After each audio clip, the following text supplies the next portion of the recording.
સદગુરુદેવની સનાતન ધર્મની જય. આજે સિવિલિયા ગામની પાવન ધરા પર એવા જીવણદાસ બાપુની જે સમાધિ મંદિર પર આજનું જે આયોજન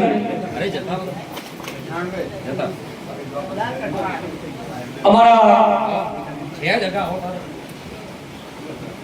પરમ સ્નેહ એવા બહાદુરસિંહ બાપુના એક આમંત્રણને માન આપી એમના ભાવને લઈ અમે અહીંયા આ ગામની પાવન ધરા પર સાહેબ અમને તમને બધાના દર્શન કરવાનો ખૂબ અનેરો ભાવ મળ્યો છે. બધું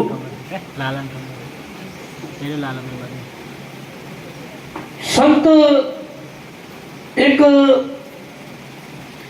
સરોવરમાં તરવું હોય તો સાહેબ નાવમાં બેસવું પડે, એમ આ ભાવસાગરની અંદર તરવું ને તો સંત સિવાય ક્યારેય તરી શકાશે નહીં સાહેબ.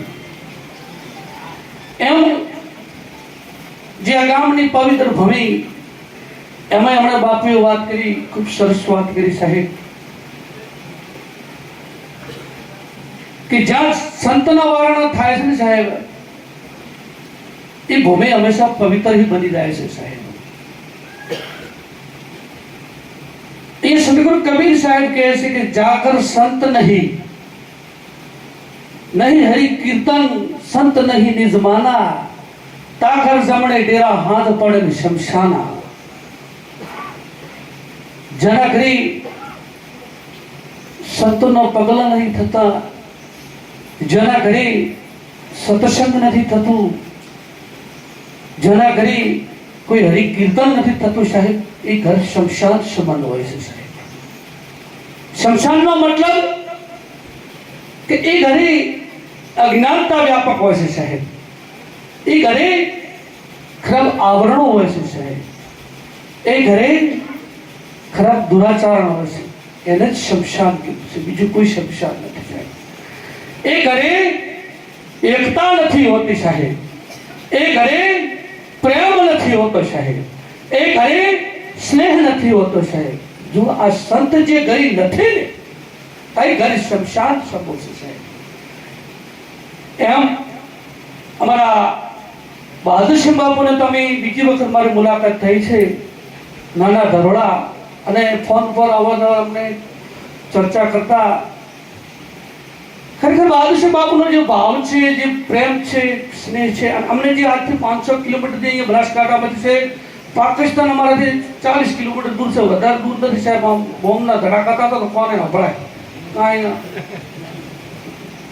નડાબેટની બોર્ડરથી સાહેબ આવી રહ્યા હતા. એ તમારા વાળા બહાદુરસિંહના ભાવને લઈને સાહેબ અમે આવ્યા છે સાહેબ.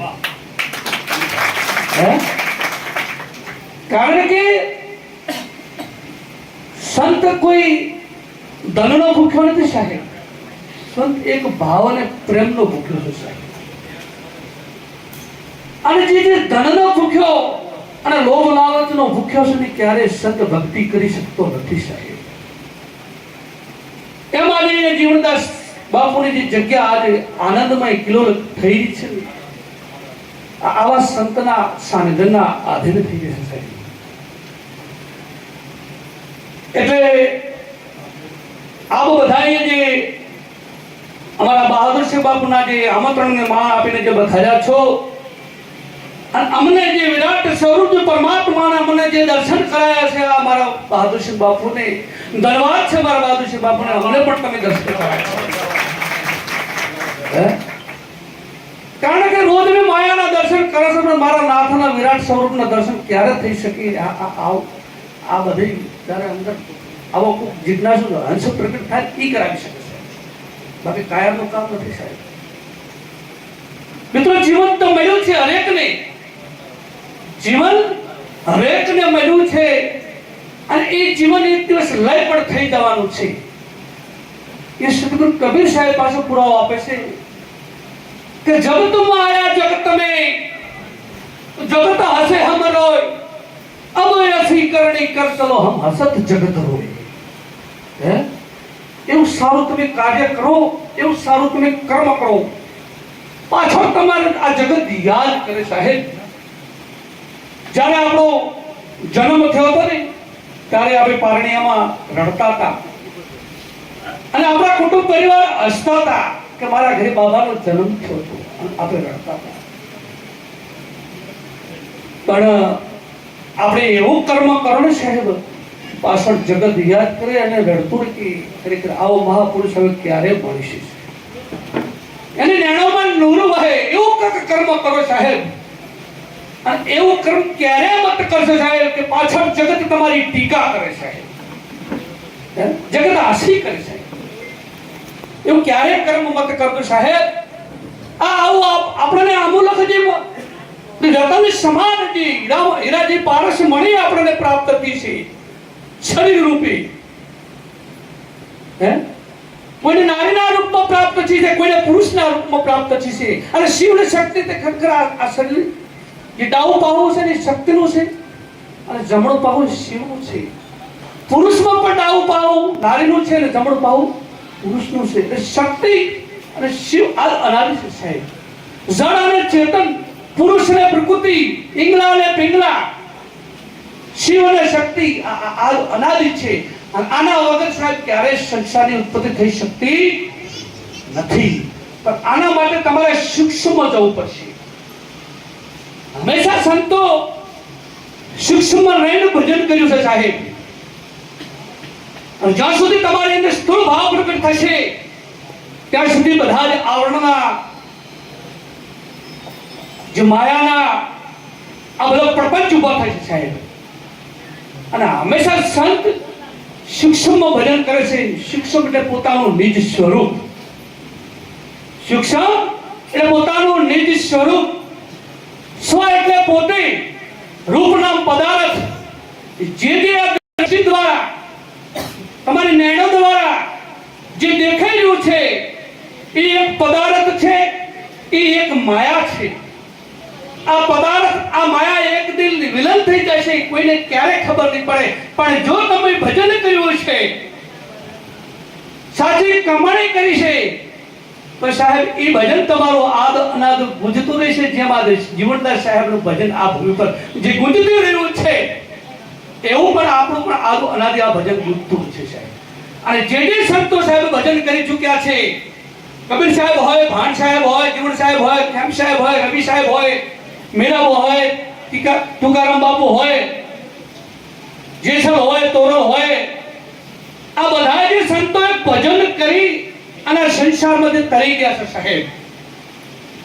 તો આપણે પણ કેમ ભજન ના કરી શકીએ સાહેબ? ભજનનો મતલબ કયા ગાવું બજાવું ભજન નથી મારાવાળા. આ ગાવું બજાવું એક ખાલી તાલ છે, સંગીત છે, બાકી એ ભજન નથી સાહેબ. ભજન એક માધ્યમ છે શબ્દનો. કારણ કે શબ્દના માધ્યમથી તમે તમારા નિજ સ્વરૂપથી ભજન સુધી તમે પૂગી શકશો છે.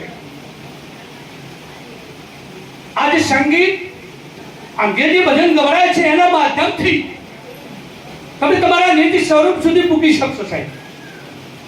અને એ ભજન એવું છે સાહેબ જ્યાં હોઠ પણ હલતા નથી, જીભ્યા પણ કામ કરતી નથી સાહેબ. આથે પહોર અખંડ એ જણાવવાનું જે જાળવી બોલવી છે સાહેબ. અને જે આદિ નામ, એને કોઈ આદિ નામ કીધું, એને કોઈ સતનામ કીધું, એને કોઈ સાર શબ્દ કીધું, એને કોઈ પોતાનું નિજ સ્વરૂપ કીધું સાહેબ. પણ આ વાત ક્યારે સમજાશે સાહેબ કે સૂક્ષ્મ બની જાય છે સાહેબ, ત્યારે અમને હેલીની વાત આવી સાહેબ. હેલી એટલે સુરતા. આ સુરતાને જે શ્વાસ અને ઉચ્છ્વાસના મધ્યમાં એક સૂક્ષ્મ ધ્વનિ બોલી છે સાહેબ. એ સૂક્ષ્મ ધ્વનિ પર તમારી સુરતાની સ્થિરતા પ્રાપ્ત કરો સાહેબ. અને સૂક્ષ્મ ધ્વનિ પર તમારી સુરતા ક્યારે પ્રગટ થશે કે તમારી જે 5 કર્મેન્દ્રિય, 5 જ્ઞાનેન્દ્રિય, આ 10 ઇન્દ્રિયોને તમે શૂન્ય બનાવી નાખશો, ત્યારે તમારી સુરતા સ્થિર થશે. અને જો સુરતા સ્થિર થઈને તારે સાહેબ કેવું નહીં પડે મારા વાળાનો ઓટોમેટિક તમારા દર્શન પ્રગટ છે ને છે સાહેબ એ સવારે બાપુ કહે છે જેની સુરતા સુગડી સુગટે એના ઘટમાં સાહેબ આટલું કઈ મારી વાણીને વિરામ આપો બોલ સદગુરુદેવ